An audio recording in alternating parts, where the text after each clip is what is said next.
Hello, my name is Casey Sammy, and this is Sarah Marie Curry off camera, and we are actresses and filmmakers in Austin, Texas, and this is once again the fastest teleprompter in the history of teleprompters. And this is The Movie Worthy Woman, a series of short films that we created about women from history whose lives are worth commemorating in film, but for some dumb reason, they haven't been. And today, we are talking about the flight attendant. Pew, Now, pew, pew. watch me butcher her name. Neeraj Bhanot. She had a pretty normal upbringing, dare I say. It wasn't even really movie worthy. She was born on September 7th, 1963. Virgo, baby! Brought up in Bombay in a Punjabi Hindu family. She had a mom, a dad, and 2 brothers. She went to school and finished college and then had an arranged marriage that didn't really work out. See, there's not really much I can do with that. Pretty boring. Okay, but here's where it gets interesting. Sometime between college and arranged marriage, she was spotted for a modeling assignment. Someone saw her and was like, "Hey girl, you're beautiful. Want to do this toothpaste ad?" And Neeraj was smart and was like, yes, I do. So then she was in a whole bunch of ads and commercials and had a legit modeling career. Until she wanted more out of life than her haughty, amazing toothpaste smile. Luckily, in 1985, Pan America decided they wanted an all-Indian flight crew for its Frankfurt, Germany to India routes. Neeraj applied, was accepted, and went to Miami for flight attendant school. Woohoo! She was so freaking awesome that she became a purser, which is the chief flight attendant. Is responsible for 1, overseeing all other flight attendants, 2, the safety and comfort of all passengers, and 3, making sure airline safety procedures are followed by everyone. Basically, she the boss. The only people who outrank her are the folks sitting in the cockpit. Cockpit. Oh my God. Cockpit. Thank you. Cockpit. Anyways, here's where it starts getting movie worthy. Is it in the cockpit?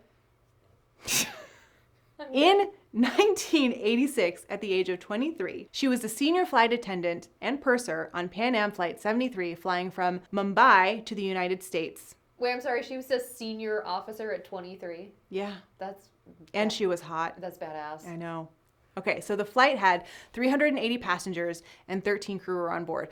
While sitting on the tarmac, the flight was hijacked by 4 armed men who were part of a Palestinian military group who wanted to fly to Cyprus and free Palestinian prisoners. Look. Hijacked on the tarmac. Imagine it. You're on a plane, you're sitting in your seat, you're excited about the peanuts because in 1986, snacks and smoking were still allowed, when all of a sudden, a very angry person in front of you grabs an American Indian citizen and shoots them in the head and throws the body out the door. Yes, that's exactly what happens. Nope.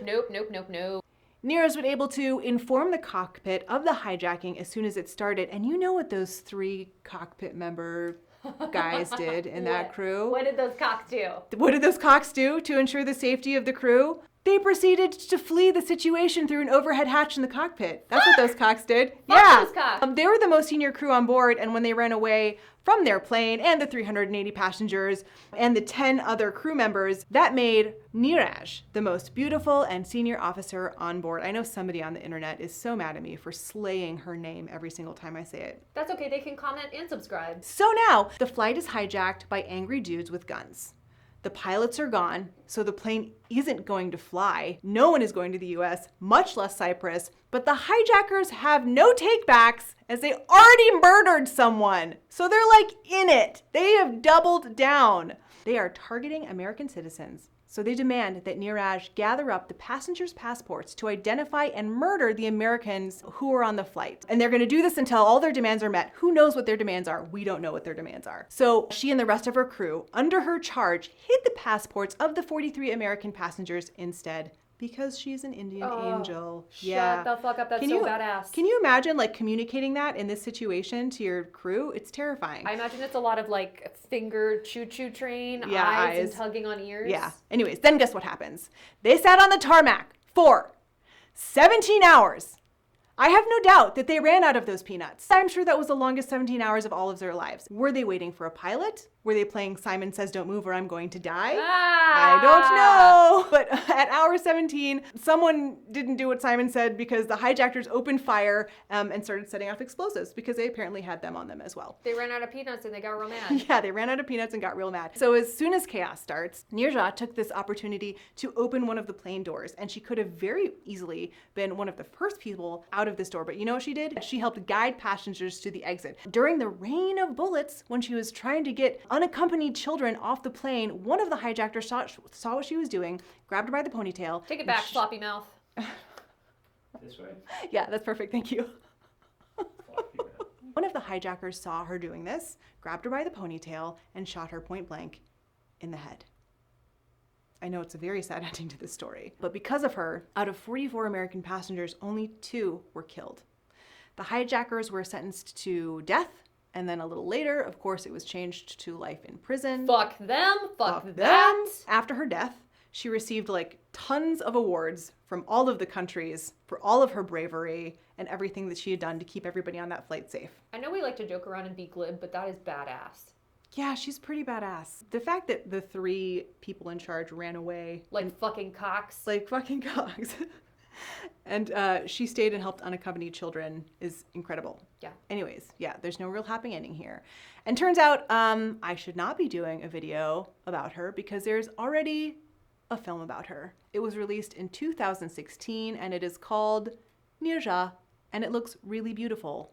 I mean, it's in another language, so I couldn't understand what they were saying, but it looks truly like a very good movie. And you can't read subtitles because you're dyslexic. Yes. Also, why would I bother doing that? That's it. Thanks for flying with us. Please secure your tray tables and make sure your seats are in their upright and locked position as you exit this video. Thank you so much for watching. You can like and subscribe. And until my next video comes out, let's all save some lives.